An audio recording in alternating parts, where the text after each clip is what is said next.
UP के CM Yogi Adityanath 22 फरवरी से विदेश दौरे पर जा रहे हैं और इसी दौरान वो सिंगापुर और जापान के दौरे पर जाएंगे, वहां पर दौरा करेंगे, जहां वो दोनों देशों की कंपनियों के साथ कई अहम समझौतों पर साइन भी कर सकते हैं। लेकिन अब अखिलेश यादव अभी से सीएम योगी आदित्यनाथ के विदेश दौरे पर सवाल उठा रहे हैं। अखिलेश यादव योगी के विदेश दौरे पर क्या कुछ कह रहे हैं, ये आपको इस रिपोर्ट में समझाते हैं।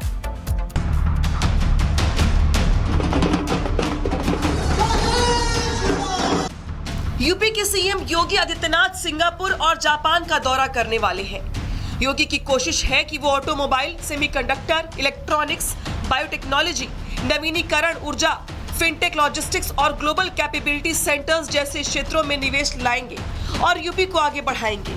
लेकिन विपक्षी दल अभी से योगी के विदेश दौरे को लेकर फेक नैरेटिव फैलाने लगे हैं। अखिलेश यादव ने यूपी के विकास के लिहाज से अहम इस दौरे को लेकर योगी का टूट कहकर तंज कसा। किसी चापलूस ने बताया कि वनस्पति बहुत अच्छी है जापान की। उस चापलूस को खुद घूमना है जापान। उसने कहा कि जापान में वनस्पति बहुत अच्छी है। योगी के विदेश दौरे पर यूपी के मंत्री और अधिकारियों को मिलाकर 18 लोगों का एक प्रतिनिधि मंडल भी जा रहा है, जिसमें यूपी वित्त मंत्री सुरेश खन्ना, औद्योगिक मंत्री नंद गोपाल नंदी, सीएम के अपर मुख्य सचिव संजय प्रसाद और सचिव अमित सिंह का नाम शामिल है। लेकिन इसका ये मतलब बिल्कुल भी नहीं कि योगी किसी के कहने पर विदेश घूमने जा रहे हैं। अखिलेश यादव को ये जान लेना चाहिए कि 23 और 24 फरवरी को योगी सिंगापुर दौरे पर रहेंगे, जहां वो शहरी विकास, स्मार्ट सिटी, जल प्रबंधन और कौशल विकास को लेकर सिंगापुर के साथ आपसी सहयोग और आर्थिक साझेदारी मजबूत करने की कोशिश करेंगे। लेकिन अखिलेश को लगता है कि वो बजट सत्र खत्म होने के बाद घूमने के लिए विदेश जा रही हैं। बजट आपने 10वां पास कर दिया, कौन सा आप इन्वेस्टमेंट लाने वाले हो? जिन्हें कहा कि 50 लाख करोड़ का इन्वेस्टमेंट लाएंगे, आंकड़े बता ही नहीं पा रहे। और आंकड़े अगर बताए होते तो जमीन पे कुछ नौकरी रोजगार दिखता होता। सिंगापुर के बाद सीएम योगी आदित्यनाथ जापान जाएंगे।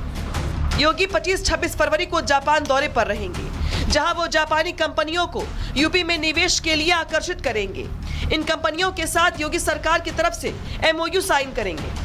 यानी योगी के जापान दौरे का उद्देश्य यूपी के विकास को रफ्तार देना है। लेकिन अखिलेश यादव को कौन समझाए कि यूपी के विकास को लेकर योगी का विजन क्या है? भाई हम कैसे बताएंगे कि लॉ एंड ऑर्डर में हमारा स्टेट खराब है?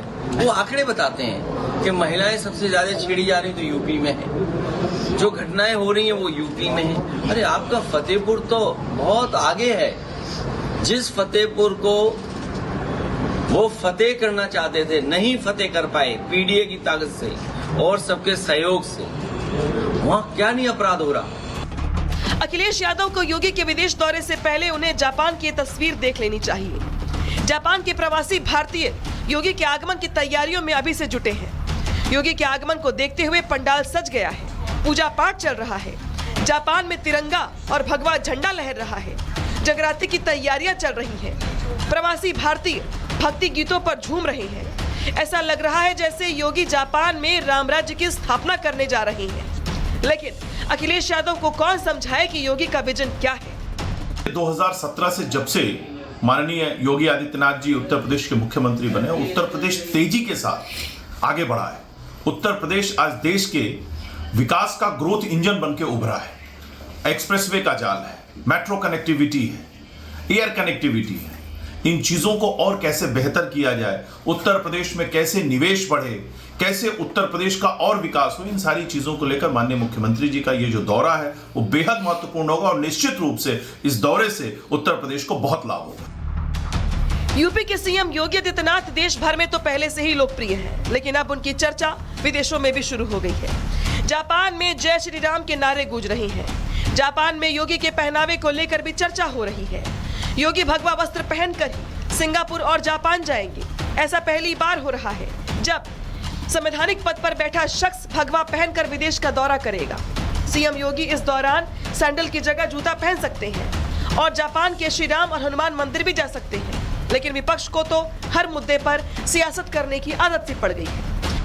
अब देखना ये होगा कि योगी विदेशी धरती से यूपी के लिए क्या कुछ सौगात लेकर आते हैं। Bureau report, Republic Bharat. UP के सीएम योगी आदित्यनाथ 22 फरवरी से विदेश दौरे पर जा रहे हैं और इसी दौरान वो सिंगापुर और जापान के दौरे पर जाएंगे, वहां पर दौरा करेंगे, जहां वो दोनों देशों की कंपनियों के साथ कई अहम समझौतों पर साइन भी कर सकते हैं। लेकिन अब अखिलेश यादव अभी से सीएम योगी आदित्यनाथ के विदेश दौरे पर सवाल उठा रहे हैं। अखिलेश यादव योगी के विदेश दौरे पर क्या कुछ कह रहे हैं, ये आपको इस रिपोर्ट में समझाते हैं।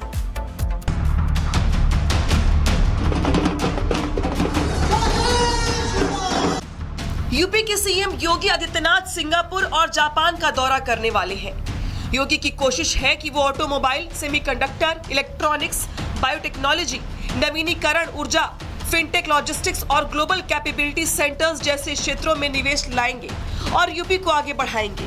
लेकिन विपक्षी दल अभी से योगी के विदेश दौरे को लेकर फेक नैरेटिव फैलाने लगे हैं। अखिलेश यादव ने यूपी के विकास के लिहाज से अहम इस दौरे को लेकर योगी का टूट कहकर तंज कसा। किसी चापलूस ने बताया कि वनस्पति बहुत अच्छी है जापान की। उस चापलूस को खुद घूमना है जापान। उसने कहा कि जापान में वनस्पति बहुत अच्छी है। योगी के विदेश दौरे पर यूपी के मंत्री और अधिकारियों को मिलाकर 18 लोगों का एक प्रतिनिधि मंडल भी जा रहा है, जिसमें यूपी वित्त मंत्री सुरेश खन्ना, औद्योगिक मंत्री नंद गोपाल नंदी, सीएम के अपर मुख्य सचिव संजय प्रसाद और सचिव अमित सिंह का नाम शामिल है। लेकिन इसका ये मतलब बिल्कुल भी नहीं कि योगी किसी के कहने पर विदेश घूमने जा रहे हैं। अखिलेश यादव को ये जान लेना चाहिए कि 23 और 24 फरवरी को योगी सिंगापुर दौरे पर रहेंगे, जहां वो शहरी विकास, स्मार्ट सिटी, जल प्रबंधन और कौशल विकास को लेकर सिंगापुर के साथ आपसी सहयोग और आर्थिक साझेदारी मजबूत करने की कोशिश करेंगे। लेकिन अखिलेश को लगता है कि वो बजट सत्र खत्म होने के बाद घूमने के लिए विदेश जा रही हैं। बजट आपने 10वां पास कर दिया, कौन सा आप इन्वेस्टमेंट लाने वाले हो? जिन्हें कहा कि 50 लाख करोड़ का इन्वेस्टमेंट लाएंगे, आंकड़े बता ही नहीं पा रहे हैं। और आंकड़े अगर बताए होते तो जमीन पे कुछ नौकरी रोजगार दिखता होता। सिंगापुर के बाद सीएम योगी आदित्यनाथ जापान जाएंगे। योगी 25-26 फरवरी को जापान दौरे पर रहेंगे, जहां वो जापानी कंपनियों को यूपी में निवेश के लिए आकर्षित करेंगे। इन कंपनियों के साथ योगी सरकार की तरफ से MOU साइन करेंगे। यानी योगी के जापान दौरे का उद्देश्य यूपी के विकास को रफ्तार देना है।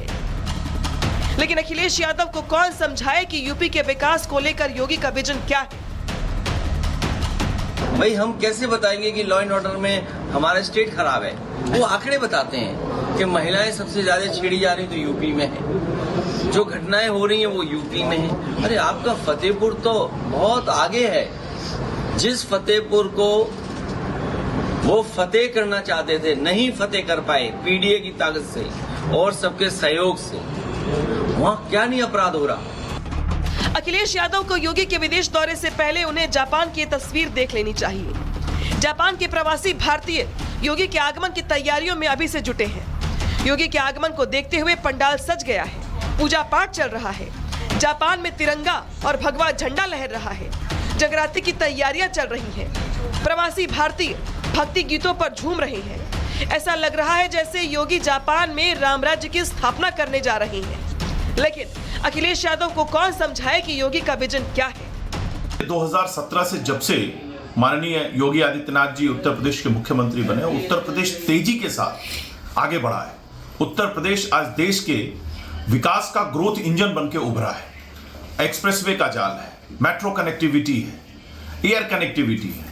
इन चीजों को और कैसे बेहतर किया जाए, उत्तर प्रदेश में कैसे निवेश बढ़े, कैसे उत्तर प्रदेश का और विकास हो, इन सारी चीजों को लेकर माननीय मुख्यमंत्री जी का ये जो दौरा है वो बेहद महत्वपूर्ण होगा और निश्चित रूप से इस दौरे से उत्तर प्रदेश को बहुत लाभ होगा। यूपी के सीएम योगी आदित्यनाथ देश भर में तो पहले से ही लोकप्रिय हैं, लेकिन अब उनकी चर्चा विदेशों में भी शुरू हो गई है। जापान में जय श्री राम के नारे गूंज रहे हैं। जापान में योगी के पहनावे को लेकर भी चर्चा हो रही है। योगी भगवा वस्त्र पहनकर ही सिंगापुर और जापान जाएंगे। ऐसा पहली बार हो रहा है जब संवैधानिक पद पर बैठा शख्स भगवा पहनकर विदेश का दौरा करेगा। सीएम योगी इस दौरान सैंडल की जगह जूता पहन सकते हैं और जापान के श्री राम और हनुमान मंदिर भी जा सकते हैं। लेकिन विपक्ष को तो हर मुद्दे पर सियासत करने की आदत सी पड़ गई है। अब देखना ये होगा कि योगी विदेशी धरती से यूपी के लिए क्या कुछ सौगात लेकर आते हैं। Bureau report, Republic Bharat.